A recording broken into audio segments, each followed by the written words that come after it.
Are you ready to put an end to Harlow? I'm ready to do what's needed to take Harlow down. I know you have a plan. We must gather information from the friends of Mr. Bickle that Archie and Mrs. Bickle mentioned. Agabus Filbert, Otto Dibble, and Mr. and Mrs. Rabe. All right. I suggest that you speak with each of them while I head to the Hog's Head. I saw some Ashwinders heading there.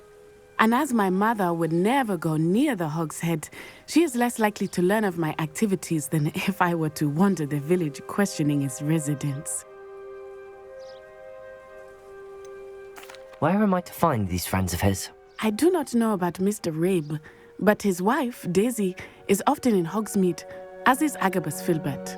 And Otto Dibble, he works at Gladrags, so you will likely find him there. What sort of information am I trying to gather from these people? They may know what evidence Mr. Bickle had against Harlow, or they may have evidence of their own.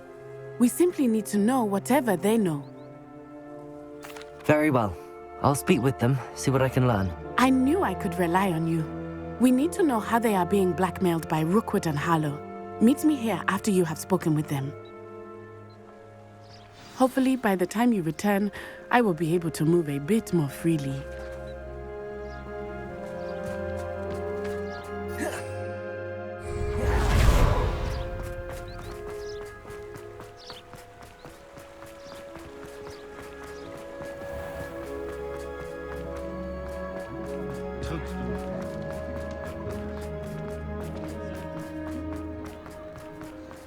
I don't see why everyone else.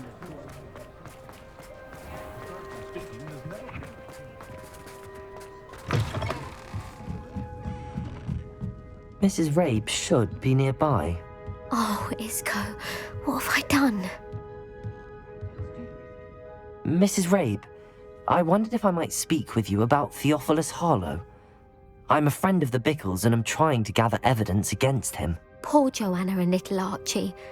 And now Harlow has taken my darling Isco. What do you mean? Why?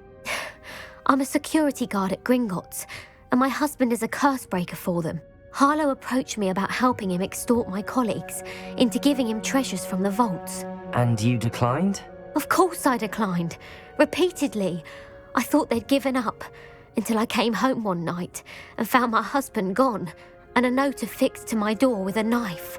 The note stated that I only had a few days to reconsider helping with some banking needs, and that my husband would appreciate it if I acted quickly. But the help Harlow wants is help that I cannot give, and my dearest Isco is paying the price. Why wouldn't Harlow extort your husband? Isco's job is even more removed from the vaults than mine. He travels the world for the bank. He could do nothing for Harlow. I'm the one in the bank on a daily basis, which evidently makes me an enticing target for blackmail. Have you helped Harlow since your husband was taken? No, I'm worried sick about Isco, but he'd never want me to compromise my integrity. I also know that he's extremely clever. That said, I was hoping he would have escaped by now. It makes me concerned as to why he hasn't. Are you sure the note means that your husband was kidnapped? What else could it possibly mean? Besides, I came home to find that someone had trampled the daisies in our garden.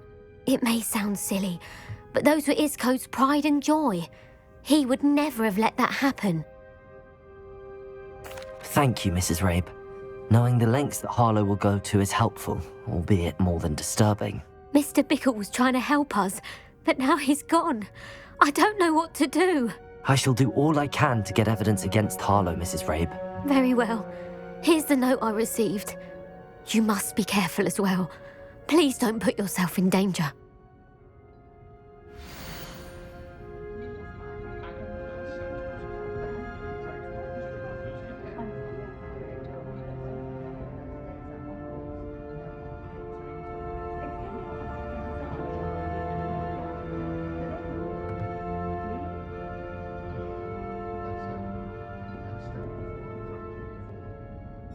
Some evidence worth hanging on to. Thank you. I hope it's not too late. Now, to find Mr. Bickle's other two friends.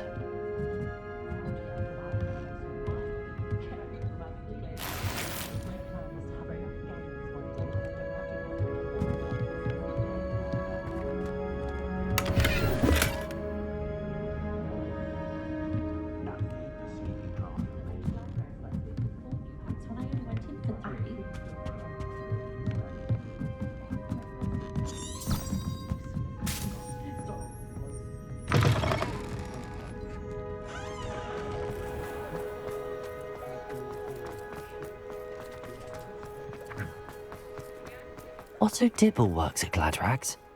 I should check there. Please tell me you didn't take it.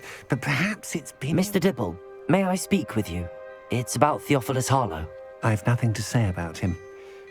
May I interest you in a stunning cravat today? Please, sir, I'd like to help. I spoke to Mrs. Bickle. You know the Bickles? All right. But we must be discreet. Can't have Mr. Hill hearing this. I know Mr. Hill. He was kind to me the day of the troll attack. Oh, he's a good man. But even he wouldn't understand about Harlow. It started a few weeks ago. I was distracted, reading a note, when you-know-who came into the shop. I hid the note behind the counter and offered to help him. He stared at me for a moment, then asked me to check on an order he'd placed. I went into the storeroom to check on what turned out to be a non-existent order. When I returned, he was holding the note. What was in the note? It was a note from Rosie Hill, Mr. Hill's daughter. You see, we've been, secretly engaged these past 6 months. We haven't told Mr. Hill yet. I dare say he has higher hopes for her. Harlow advised me in no uncertain terms that my relationship with Rosie, not to mention my employment here, depended upon my cooperation. What does he ask you to do? It all happened so quickly. In an instant, he took a very expensive scarf from the counter, pocketed it, and smiled. He said, "Your secret is safe as long as I can supply my lady friend with delightful items like this every so often." I've been able to cover for his requests until now with some creative bookkeeping, but I can't keep it up for much longer. I'm terrified to say anything. I could never live without Rosie. Could you give me a bit more detail about the note? That might help me to identify it should I come across it. It's on Rosie's special pink stationery. It has her monogram at the top, RH. That's how Mr. Hill would know it was real. What have you been doing to keep the extortion a secret? Well, as I mentioned, creative bookkeeping. And I've also been trying to cover the costs with my own savings, but I'm running out of money. Of course, none of this bodes well for my efforts to improve my circumstances and to be worthy of Rosie. I met Mr. Hill the day of the troll attack. He was kind to me. Why don't you just tell him? He's a lovely man. But when it comes to Rosie, I fear he loses. I'd lose my job instantly, and Rosie as well. Thank you for telling me.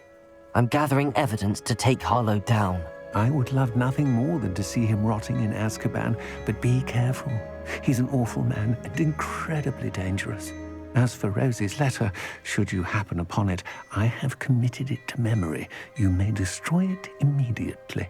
Understood. Now hurry off before Mr. Hill returns. Where was I? We're on the right track. Now to find the last of Mr. Bickle's friends.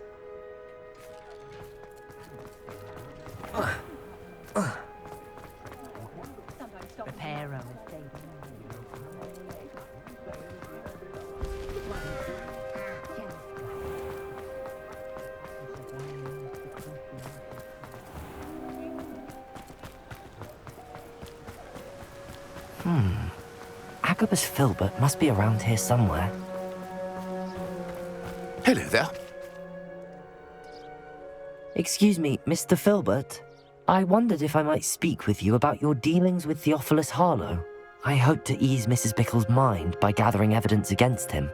Tragic, what happened to Bickle.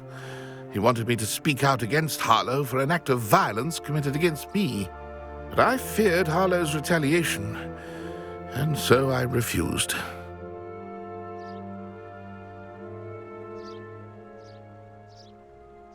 If you had spoken out against him as Mr. Bickle asked, perhaps Harlow would be locked away by now. Perhaps.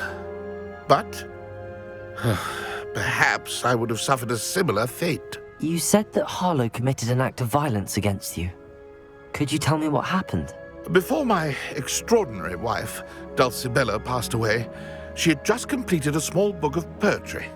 As a surprise for her birthday, one she never had the chance to celebrate, I had the book beautifully bound and plated in gold. One day, Harlow came calling. to punish me for having spoken out against the Neanderthals that comprise Rookwood's lot. Before I knew it, I'd been petrified, and Harlow was rifling through my home. He found the book of poetry, with its exquisite gold plating. I watched helplessly, lying there in my entranceway as he walked away with the book, laughing as he went. I was shaken to my core. Still am, to be honest. I imagine you fear Harlow retaliating again. But do you mind if I share this information with Officer Singer? I suppose I have no choice. This extortion can't go on forever. You can pass it on to anyone who may be willing to help. Harlow does not like people talking, as you already know. I've spoken with Mr. Bickle's friends. Now to find Natty.